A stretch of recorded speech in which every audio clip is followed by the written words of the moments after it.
Perkenalkan, nama saya Yaya, sahabat kalian. Di sini saya akan membantu kalian untuk belajar bersama saya. Ayo kita mulai belajar sekarang.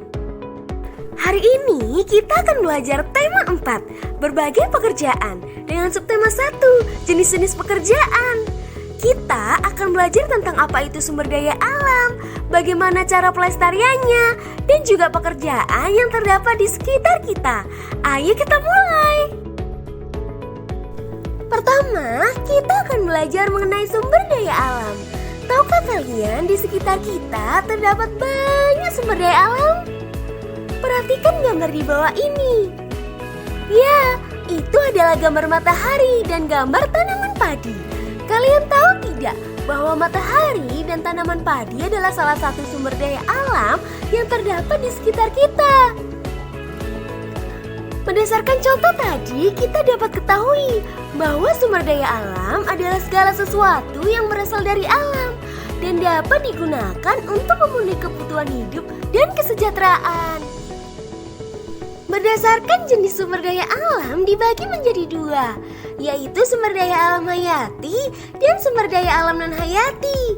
Sumber daya alam hayati adalah sumber daya alam yang berasal dari makhluk hidup.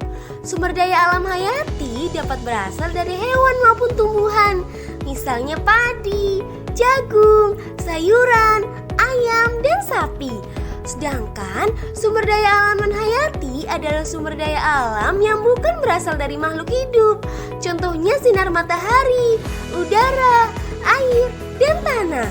Selain itu, ada pula sumber daya alam non-hayati yang berasal dari dalam bumi, yaitu bahan tambang dan minyak bumi. Sedangkan berdasarkan sifatnya, sumber daya alam dibagi menjadi 2, yaitu sumber daya alam yang dapat diperbarui dan sumber daya alam yang tidak dapat diperbarui. Sumber daya alam yang dapat diperbarui adalah sumber daya alam yang tidak mudah habis atau dapat dihasilkan kembali setelah digunakan. Contoh sumber daya alam yang dapat diperbarui adalah hewan, tumbuhan, cahaya matahari, dan air.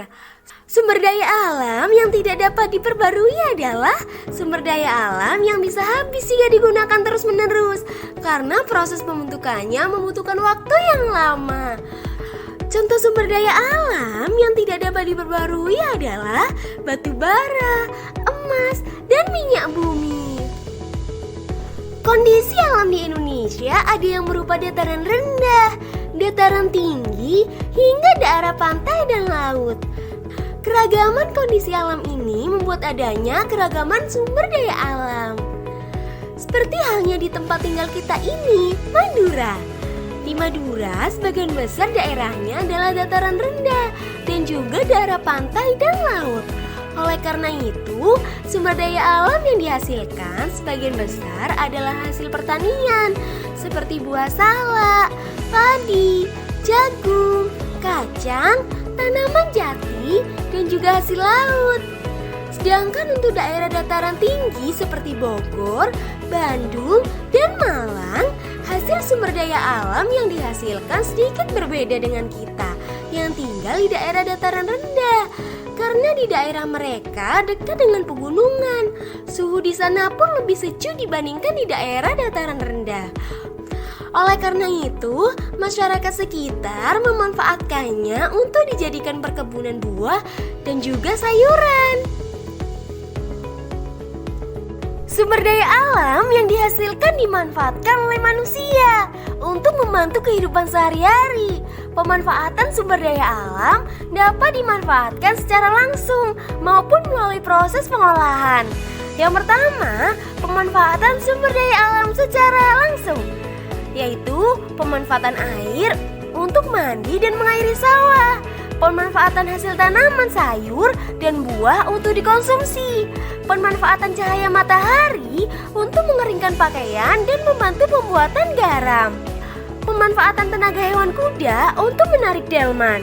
Yang kedua, pemanfaatan sumber daya alam melalui pengolahan, yaitu pemanfaatan kacang kedelai yang diolah menjadi tempe, tahu, dan kecap untuk makanan. Pemanfaatan kapas yang diolah menjadi benang dan baju. Pemanfaatan bulu domba yang diolah menjadi benang wol. Pemanfaatan tanaman herbal untuk obat-obatan. Kita harus memanfaatkan sumber daya alam sesuai kebutuhan kita. Kita tidak boleh menggunakan sumber daya alam secara berlebihan. Sumber daya alam jumlahnya terbatas. Apabila dimanfaatkan secara terus-menerus, maka akan habis. Oleh karena itu, kita harus berupaya untuk menjaga sumber daya alam tersebut agar tidak habis dan menjaga kelestarian sumber daya alam tersebut. Hal yang dapat kita lakukan untuk menjaga kelestarian sumber daya alam adalah: yang pertama, penanaman kembali hutan yang gundul. Yang kedua, menjaga kebersihan lingkungan. Yang ketiga, membuat terasiring pada lahan miring. Yang keempat, menghemat penggunaan sumber daya alam yang tidak dapat diperbarui, seperti mematikan lampu bila tidak digunakan. Dan yang kelima adalah menghemat penggunaan air. Nah, kita telah mempelajari mengenai sumber daya alam dan cara pelestariannya. Apakah kalian sudah mengerti? Bagus. Apakah kalian ingat sumber daya alam berdasarkan jenisnya dibagi menjadi dua? Apa sajakah itu?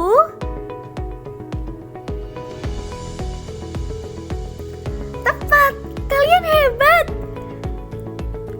Sekarang, dapatkah kalian membantuku? Bisakah kalian membuat peta pikiran mengenai macam sumber daya alam dan juga cara-cara dalam melestarikannya? Terima kasih telah membantuku. Kalian semua sangat hebat. Kalian telah mempelajari bahwa salah satu contoh sumber daya alam yang dapat diperbarui adalah tumbuhan dan hewan. Tumbuhan yang kita makan sehari-hari, misalnya sayuran dan buah-buahan seperti jagung, bayam, dan juga apel, ditanam di kebun. Kebun sayur dan buah itu ditanam dan dirawat oleh para petani. Mereka bekerja untuk menghasilkan buah dan sayuran segar yang kita makan setiap hari. Selain petani, masih banyak loh pekerjaan yang terdapat di sekitar kita. Ayo kita pelajari bersama. Seperti yang kalian ketahui, kondisi alam di Indonesia ada yang berupa pegunungan, dataran tinggi, dataran rendah, hingga pantai dan laut. Kondisi alam yang berbeda mempengaruhi pula pekerjaan yang terdapat di daerah tersebut. Di manakah daerah tempat tinggal kita? Dataran tinggi, dataran rendah, daerah pantai. Kita tinggal di Madura, di mana sebagian besar daerahnya berupa dataran rendah dan pantai. Nah, daerah pantai merupakan daerah yang berbatasan langsung dengan laut. Pantai ada yang landai, ada pula yang terjal. Pantai biasanya digunakan untuk objek wisata. Di wilayah pantai ini, warga sekitar kebanyakan memiliki mata pencaharian atau pekerjaan dengan memanfaatkan sumber daya alam yang ada di sekitar pesisir pantai dan laut. Pekerjaan yang terdapat di daerah pantai, yang pertama adalah nelayan. Masyarakat yang memiliki pekerjaan sebagai nelayan biasanya bekerja untuk menangkap ikan. Di Indonesia khususnya daerah Madura, banyak nelayan yang menggunakan peralatan sederhana seperti perahu dan juga jaring untuk menangkap ikan. Sedangkan di negara maju, banyak yang menggunakan peralatan modern dengan teknologi yang canggih. Berikutnya adalah petani garam. Pekerjaan sebagai petani garam cukup banyak ditemui di Madura, misalnya di daerah Kuanyar. Masyarakat yang memiliki pekerjaan sebagai petani garam merupakan pekerjaan yang memproduksi garam. Garam dibuat dari air laut. Biasanya petani garam membuat tambak garam yang kemudian diisi air laut, yang kemudian akan mengendap menjadi garam. Pekerjaan lainnya yaitu penambak. Orang yang memiliki pekerjaan sebagai penambak ini biasanya mereka membuat tambak di daerah sekitar pantai dan diisi dengan berbagai hasil laut yang dapat dikonsumsi seperti bandeng dan udang. Selanjutnya adalah daerah dataran rendah. Dataran rendah adalah permukaan bumi yang datar dengan ketinggian kurang dari 200 meter dari atas permukaan laut. Biasanya di daerah dataran rendah banyak lahan yang digunakan untuk pertanian, peternakan, perkebunan, dan juga pemukiman warga. Berikut ini merupakan beberapa pekerjaan yang terdapat di daerah dataran rendah. Yang pertama adalah petani. Pekerjaan petani merupakan pekerjaan yang menghasilkan sumber daya alam hayati berupa tanaman. Pada dataran rendah, biasanya petani menanam tanaman seperti padi, jagung, singkong, kacang, dan tanaman yang tahan terhadap suhu panas. Yang kedua adalah peternak. Pekerjaan sebagai peternak juga menghasilkan sumber daya alam hayati berupa hewan. Biasanya, hewan yang diternakan adalah hewan yang dapat dikonsumsi oleh manusia, misalnya ayam, sapi, dan kambing. Yang ketiga adalah pedagang. Pekerjaan yang memperjualbelikan barang untuk memperoleh keuntungan. Biasanya, pedagang tidak memproduksi sendiri barang dagangan mereka. Barang yang mereka jual dapat berupa hasil pertanian, peternakan, ataupun kerajinan tangan. Berikutnya adalah buruh. Pada dasarnya, buruh, tenaga kerja, dan pegawai adalah sama. Hanya saja, buruh berarti sebagai pekerja kasar, misalnya buruh tani dan buruh pabrik. Di Indonesia, tidak hanya terdapat daerah dataran rendah dan juga daerah pantai. Di Indonesia juga terdapat daerah dataran tinggi seperti di daerah Malang, Bandung, dan Bogor. Dataran tinggi adalah daerah yang terdapat di permukaan bumi dengan ketinggian 500 meter di atas permukaan laut. Biasanya daerah dataran tinggi memiliki suhu yang lebih sejuk daripada dataran rendah karena daerah dataran tinggi dekat dengan pegunungan. Oleh karena itu, banyak dimanfaatkan sebagai objek wisata dan daerah perkebunan. Pekerjaan yang terdapat di daerah dataran tinggi tidak jauh berbeda dengan dataran rendah, hanya saja penduduk yang terdapat di dataran tinggi biasanya mengelola perkebunan.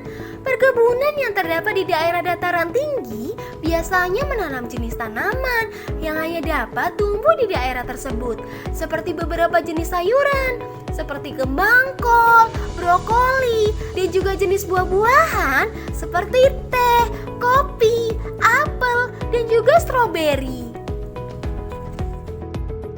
Seperti yang kalian ketahui, di daerah Madura banyak sekali masyarakat yang memiliki pekerjaan sebagai petani. Mereka menanam tanaman seperti jagung. Tahukah kalian, jagung yang dijadikan sebagai tepung? Untuk membuat tepung jagung, banyak jenis pekerjaan yang terlibat. Yang pertama adalah petani menanam jagung. Dan setelah jagung dipanen, petani mengumpulkan jagung tersebut dan kemudian dijual ke tempat pengolahan tepung jagung. Yang kemudian jagung tersebut akan diolah oleh buruh menjadi tepung jagung atau yang biasa kita kenal sebagai tepung maizena. Jika digambarkan dalam diagram Venn, dapat dilihat seperti ini. Kira-kira seperti ini jika proses pembuatan tepung jagung dibuat menjadi diagram Venn. Nah, kalian telah mengetahui jenis-jenis pekerjaan yang terdapat di sekitar kita. Dan saya juga telah memberikan contoh mengenai diagram Venn pembuatan tepung jagung. Sekarang, dapatkah kalian membuat diagram Venn dengan jenis sumber daya yang berbeda dan juga pekerjaan yang terlibat?